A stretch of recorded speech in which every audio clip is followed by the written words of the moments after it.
people.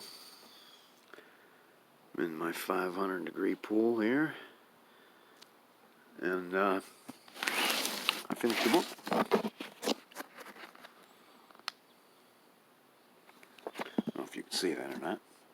The Siege of Atlanta, 1864, by Samuel Carter III. Samuel Carter III is not a great author, but this was a pretty good book. I mean, how can you screw up a siege? A siege is going to be interesting.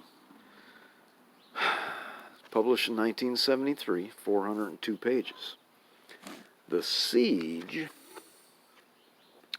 really it's not a siege until the very end, until Sherman cuts the railroad lines and they can no longer resupply Atlanta. Then it's a siege. And that's not till the very end. And once Sherman does that, once he figures out how to get that accomplished, the commander of the rebel forces, he gives up at that point and evacuates Atlanta. And Atlanta burns. It's not really too clear who starts it on fire, but it burns. Like a lot of places, nobody was really sure who burnt Moscow when Napoleon was there. This is the same kind of thing. The commander at that time, it's not Johnston anymore, it's Hood. They replaced Johnston. I can't remember whether it's Johnston or Johnson. Second and third paragraph, page 20. There's some pretty good maps in here. Sometimes the maps in these books are so fucked up. Georgia at first took no great interest in the revolution, and they're talking about 1776. Signs of its sovereign and independent posture were already evident. What applied to the northern colonies, matters of controlling trade with Europe, for example, did not apply in the same degree to Georgia, which traded mostly with the Caribbean. Also, as youngest of the 13 colonies, Georgia's ties with England were still warm. English money and aid had helped the colony survive and grow. English troops had protected the settlers from Indians. When the First Continental Congress met in Philadelphia in 1774, no Georgia delegates were present. Instead, Georgia held its own provincial Congress to debate the matter of independence, and was consequently ostracized by the other 12 colonies. The Continental Congress placed a non-intercourse ban on Georgia, and that doesn't mean that you couldn't have sex with somebody from Georgia. It meant they weren't going to trade with Georgia. South Carolina threatened to execute any merchant trading with her wayward neighbor. The beginning of the book, they just do a lot of history of Georgia. And then they go in and they do a lot of history of Atlanta. Atlanta's not an old city. Atlanta was originally called Terminus. That was the first name of Atlanta, and because of the railroads. And it just made me think of Walking Dead, because there was a few episodes in a row where Terminus was this place that they went to. And I know that The Walking Dead was filmed in Georgia, so I'm sure that there's a connection. This was not a bad book. I read 148 pages in one day. It took me 6 days to read it. And my next note says, there seems to be a style common to all Civil War books. Lots of excerpts from letters, diaries, and other books. And this book was the same. In fact, I looked at the author's name several times. I thought I had to have read something by this guy before, but I don't think I have. It's just, there's a very similar style, because there is so much written material that they can pull from that they use a lot of it. I believe that the guy that wrote this, what's this dildo's name? Samuel Carter III, I believe that he is a Southern sympathizer. Yes, 402 pages.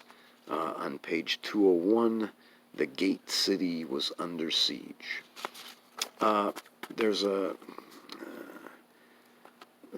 when you read about Civil War, like if I'm reading about World War II, whether it's English versus German, Americans versus German, Americans versus Japanese, there's a difference in the names. So when they say, you know, such and such, who commanded the 12th Battalion of the 2nd Mechanized Corps, you can tell who they're talking about by his last name, whether it's German, Japanese, or American, or English, or Russian, what have you, you know. But here, you had to memorize the names of these guys, or you would forget what the fuck they were talking about. Page 296. 2 paragraphs starting with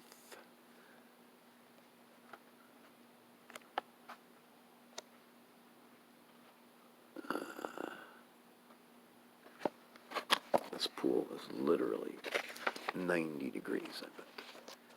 Page 296, starting to one man. To one man in the Confederate fortifications, such figures would have poignant meaning. He was Sergeant Thomas McCauley, formerly of a New York cavalry company, who had escaped from Andersonville with 3 companions by digging a 65-foot tunnel. Captured and returned to the prison, his hands and feet manacled to heavy cannonballs, he cut himself loose with a hidden file and escaped again. Recaptured and manacled to 6 other prisoners, he once more managed to break his bonds. This time he obtained a Confederate Union uniform and tried to make his way to Sherman's lines before Atlanta. Briefly, McCauley's luck ran out. He was apprehended as a Confederate deserter, given a rifle, and placed on the inner defenses of the city with the difficult charge of firing at his compatriots. He tried to desert by sneaking through the open southern extremity of the city, but was caught and returned to his post and threatened with execution if he left it. He did leave it, this time by taking his life in his hands and walking directly up the Marietta Road and into Sherman's forward lines. By a miracle, his incredible story was accepted by Union officers, and McCauley at long last trained his Confederate-issue rifle on Atlanta's breastworks. I thought that was kind of interesting. They don't even mention this guy Kilpatrick, who is a pretty flamboyant character who runs the cavalry for Sherman when Sherman goes on his march. So I don't know what Kilpatrick was doing while this was all going on, but apparently he didn't have the same role when they were still trying to take Atlanta. The book does go into Sherman's march at the end, but you know, you can't just sum that up in 50 pages, which is what this book tried to do. Page 308.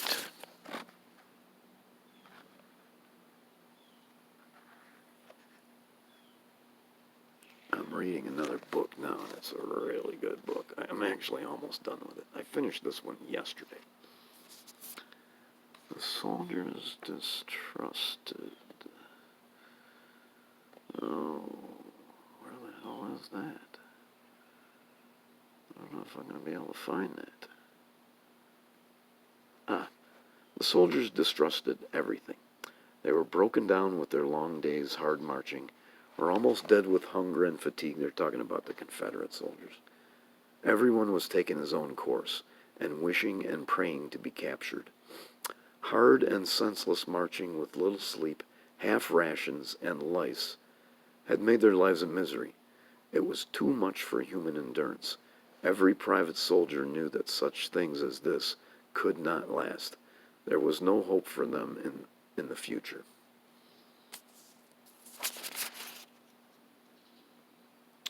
We already talked about the siege not being a complete siege. Okay, and this last little bit of reading is in regards to Sherman's march. Page 372.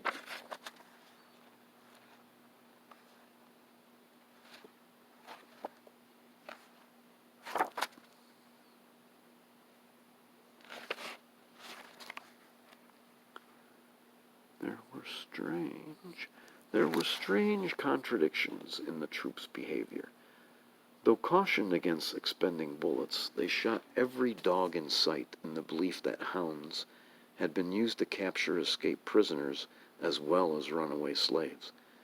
Yet the ranks swarmed with pets: raccoons, lambs, possums, cats, small donkeys, scores of gamecocks, the latter pitted against one another in campfire cockfights. The troops were harsh towards adult Southerners, but sentimental about children. More than one orphan child, abandoned by a fleeing and impoverished family, was adopted by the Army, fed and clothed, and carried on the shoulders of the marching troops to care and safety. Nice little story there. That's it. Thanks for watching.